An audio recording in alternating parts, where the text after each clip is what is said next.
Doctor Mohammad Irfan Ali जी, Suriname के राष्ट्रपति श्री चंद्रिका प्रसाद संतोखी जी, मध्य प्रदेश के राज्यपाल श्री मंगूभाई पटेल, मुख्यमंत्री शिवराज सिंह चौहान, विदेश मंत्री श्री एस जयशंकर जी, मंत्रिमंडल के अन्य सहयोगीगण और प्रवासी भारतीय दिवस सम्मेलन में विश्व भर से पधारे मेरे प्रिय भाइयों और बहनों, आप सभी को 2023 की मंगल कामनाएं। करीब 4 वर्षों के बाद प्रवासी भारतीय दिवस सम्मेलन एक बार फिर अपने मूल स्वरूप में अपनी पूरी भव्यता के साथ हो रहा है। अपनों से आमने सामने की मुलाकात का, आमने सामने की बात का अपना अलग ही आनंद भी होता है और उसका महत्व भी होता है।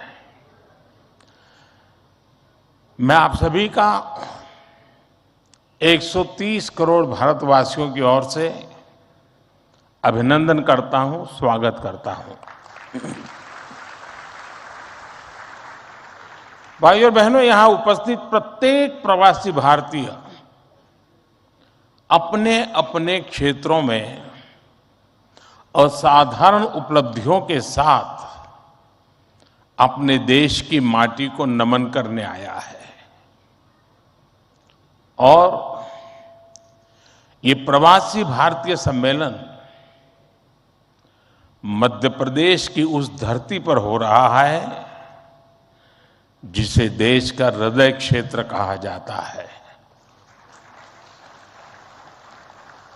एमपी में मां नर्मदा का जल, यहाँ के जंगल, आदिवासी परंपरा, यहाँ का अध्यात्म, ऐसा कितना कुछ है जो आपकी इस यात्रा को अविस्मरणीय बनाएगा। अभी हाल ही में पास ही उज्जैन में भगवान महाकाल के महालोक का भी भव्य और दिव्य विस्तार हुआ है। मैं आशा करता हूं आप सब वहां जाकर भगवान महाकाल का आशीर्वाद भी लेंगे और उस अद्भुत अनुभव का हिस्सा भी बनेंगे। साथियों, वैसे हम सभी अभी जिस शहर में हैं वो भी अपने आप में अद्भुत है।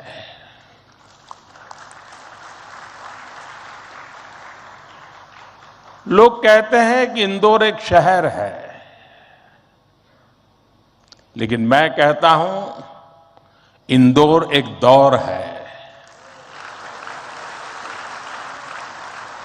ये वो दौर है जो समय से आगे चलता है फिर भी विरासत को समेटे रहता है।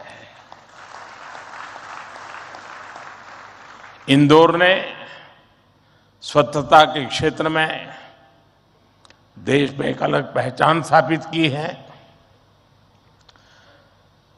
खाने पीने के लिए अपन इंदौर, अपन का इंदौर,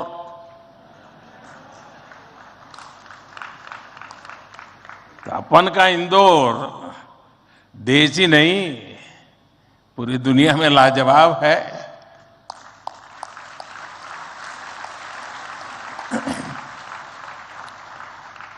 इंदौरी नमकीन का स्वाद, यहाँ के लोगों के यहाँ पर जो पोहे का पैशन है,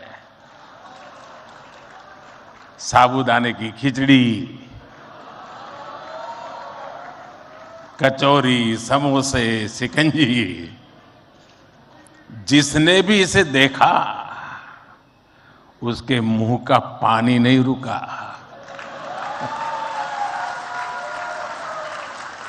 और जिसने इन्हें चखा उसने कहीं और मुड़कर नहीं देखा।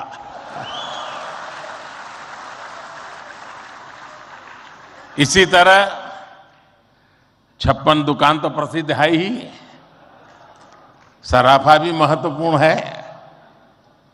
यही वजह है कि कुछ लोग इंदौर को स्वच्छता के साथ साथ स्वाद की राजधानी भी कहते हैं।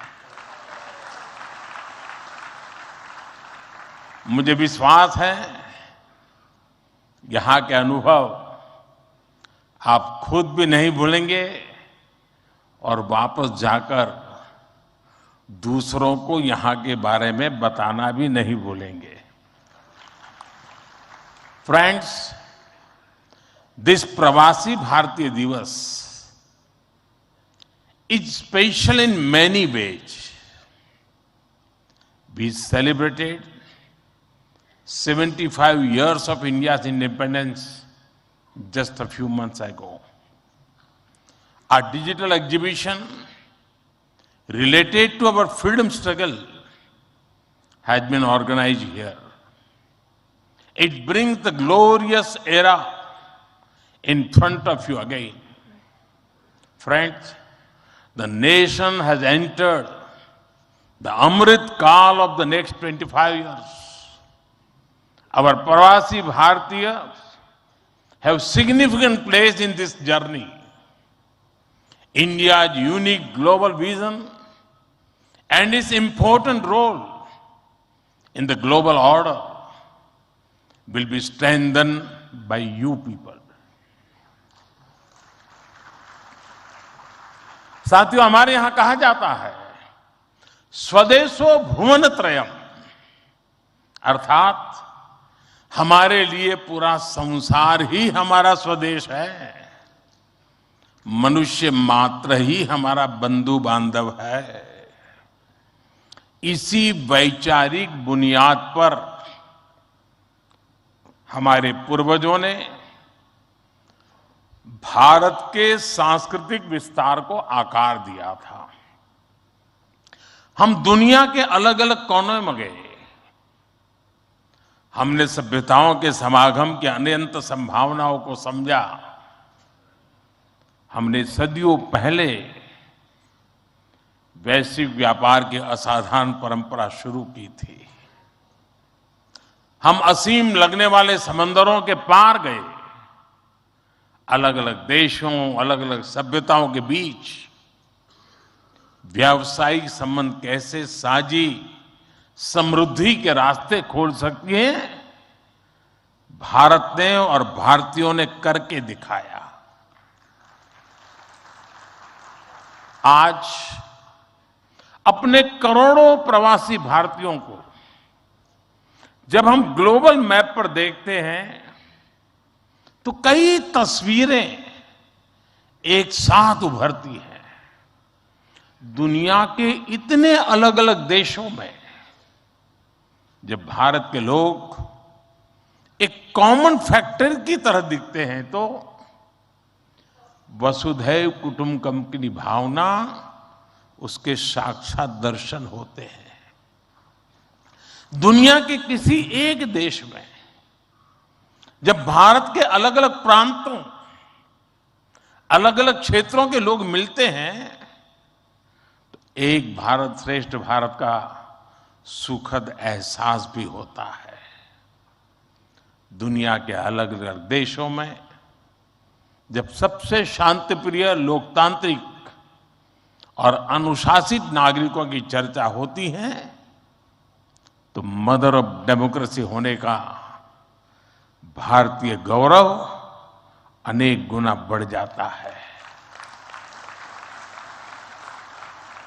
और जब हमारे इन प्रवासी भारतीयों के योगदान का विश्व आकलन करता है तो उसे सशक्त और समर्थ भारत, इसकी आवाज सुनाई देती है। इसलिए ही तो मैं आप सभी को, सभी प्रवासी भारतीयों को विदेशी धरती पर भारत का राष्ट्रदूत, ब्रांड एम्बेसडर कहता हूं। सरकारी व्यवस्था में राजदूत होते हैं, भारत की महान विरासत में आप राष्ट्रदूत होते हैं। Friends, your role as India's brand ambassador is diverse. You are brand ambassadors of Make in India. You are brand ambassadors of yoga and Ayurveda. You are also brand ambassadors of India's cottage industries and handicrafts. At the same time, you are also brand ambassadors of India's millets. You would already know that 2023 has been declared by the United Nations as the International Year of Millets. I appeal to you to take some millets products with you while returning. You also have another important role to play in these rapidly changing times. You are the people who will address the world's desire to know more about India. Today, the whole world is waiting and watching India keenly with great interest and curiosity. It is important to understand why I'm saying this. साथियों, पिछले कुछ वर्षों में भारत ने विकास की जो गति प्राप्त की है, जो उपलब्धियां हासिल की हैं, वो असाधारण है, अभूतपूर्व है। जब भारत कोविड महामारी के बीच कुछ महीनों में ही स्वदेशी वैक्सीन बना लेता है, जब भारत अपने नागरिकों को 220 करोड़ से ज्यादा वैक्सीन डोज मुफ्त लगाने का रिकॉर्ड बनाता है, जब वैश्विक अस्थिरता के बीच भी भारत विश्व की उभरती अर्थव्यवस्था बनता है, जब भारत विश्व की बड़ी इकोनॉमी से कॉम्पीट करता है, टॉप 5 इकोनॉमी में शामिल होता है, जब भारत दुनिया का तीसरा सबसे बड़ा स्टार्टअप इकोसिस्टम बनता है, जब मोबाइल मैन्युफैक्चरिंग जैसे क्षेत्रों में, इलेक्ट्रॉनिक मैन्युफैक्चरिंग के क्षेत्र में मेक इन इंडिया का डंका बजता है, जब भारत अपने दम पर Tejas fighter plane, aircraft carrier, INS Vikrant और अरिहंत जैसी न्यूक्लियर सबमरीन बनाता है, तो स्वाभाविक है दुनिया और दुनिया के लोगों में क्यूरियोसिटी होती है कि भारत क्या कर रहा है, कैसे कर रहा है। लोग जानना चाहते हैं कि भारत की स्पीड क्या है, स्केल क्या है, भारत का फ्यूचर क्या है। इसी तरह जब कैशलेस इकोनॉमी की बात होती है, फिनटेक की चर्चा होती है, तो दुनिया ये देखकर हैरात में है कि विश्व के 40% real time digital transaction Bharat में होते हैं। जब स्पेस के फ्यूचर की बात होती है, तो भारत की चर्चा स्पेस टेक्नोलॉजी के मोस्ट एडवांस देशों में होती है। भारत एक बार में 100 सैटेलाइट लॉन्च करने का रिकॉर्ड बना रहा है। सॉफ्टवेयर और डिजिटल टेक्नोलॉजी के क्षेत्र में हमारी ताकत दुनिया देख रही है। आप में से बहुत से लोग भी इसका बहुत बड़ा जरिया है। भारत का ये बढ़ता हुआ सामर्थ्य, भारत का ये दमखम, भारत की जड़ों से जुड़े हर व्यक्ति का सीना चौड़ा कर देता है। वैश्विक मंच पर आज भारत की आवाज भारत का संदेश, भारत की कही बात एक अलग ही मायने रखती है। भारत की ये बढ़ती है ताकत आने वाले दिनों में और ज्यादा बढ़ने वाली है। और इसलिए भारत के प्रति जिज्ञासा, भारत के प्रति क्यूरियोसिटी भी और बढ़ेगी। और इसलिए विदेश में रहने वाले भारतीय मूल के लोगों की, प्रवासी भारतीयों की जिम्मेदारी भी बहुत बढ़ जाती है। आपके पास आज भारत के बारे में जितनी व्यापक जानकारी होगी, उतना ही आप दूसरों को भारत के बढ़ते सामर्थ्य के बारे में बता पाएंगे और तथ्यों के आधार पर बता पाएंगे। मेरा आग्रह है कि आपके पास कल्चरल और स्पिरिचुअल जानकारी के साथ साथ भारत की प्रगति की अपडेटेड इंफॉर्मेशन होनी चाहिए। साथियों, आप सबको ये भी पता है, इस वर्ष भारत दुनिया के G20 समूहों की अध्यक्षता भी कर रहा है। भारत इस जिम्मेदारी को एक बड़े अवसर के रूप में देख रहा है। हमारे लिए ये दुनिया को भारत के बारे में बताने का अवसर है।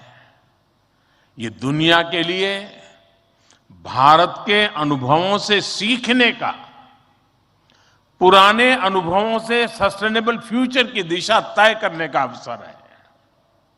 हमें G20 केवल एक डिप्लोमेटिक इवेंट नहीं, बल्कि जन भागीदारी का एक ऐतिहासिक आयोजन बनाना है।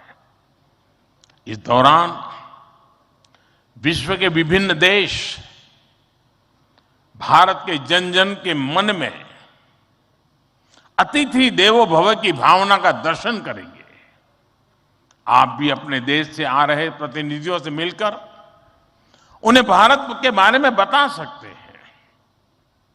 इससे उन्हें भारत पहुंचने से पहले ही अपनत्व और स्वागत का एहसास होगा। साथियों, और मैं तो ये भी कहूंगा कि जब G20 समिट में, क्योंकि कोई 200 मीटिंग होने वाली है, G20 समूह के 200 डेलीगेशन यहां आने वाले हैं, हिंदुस्तान के अलग अलग शहरों में जाने वाले हैं। वापस जाने के बाद वहां पर रहने वाले प्रवासी भारतीय उनको बुलाएं, भारत में गए थे तो कैसा रहा, उनके अनुभव सुने। मैं समझता हूं कि उनके साथ हमारे बंधन को और मजबूत करने के लिए अवसर बन जाएगा। साथियों, आज भारत के पास न केवल दुनिया के नॉलेज सेंटर बनने का, बल्कि स्किल कैपिटल बनने का सामर्थ्य भी है। आज भारत के पास सक्षम युवाओं की एक बड़ी तादाद है। हमारे युवाओं के पास स्किल भी है, वैल्यूज भी है और काम करने के लिए जरूरी जज्बा और ईमानदारी भी है। भारत की ये स्किल कैपिटल दुनिया के विकास का इंजन बन सकती है। भारत में उपस्थित युवाओं के साथ ही भारत की प्राथमिकता वो प्रवासी युवा भी हैं जो भारत से जुड़े हैं। हमारे नेक्स्ट जनरेशन युवा जो विदेश में जन्मे हैं, वहीं पले बड़े हैं, हम उन्हें भी अपने भारत को जानने समझने के लिए कई अवसर दे रहे हैं। नेक्स्ट जनरेशन प्रवासी युवाओं में भी भारत को लेकर उत्साह बढ़ता चला जा रहा है। वो अपने माता पिता के देश के बारे में जानना चाहते हैं। अपनी जड़ों से जुड़ना चाहते हैं। ये हम सब की जिम्मेदारी है कि हम युवाओं को न केवल देश के बारे में गहराई से बताएं, बल्कि उन्हें भारत दिखाएं भी। पारंपरिक बोध और आधुनिक नजर के साथ ये युवा फ्यूचर वर्ल्ड को भारत के बारे में कहीं ज्यादा प्रभावी ढंग से बता पाएंगे।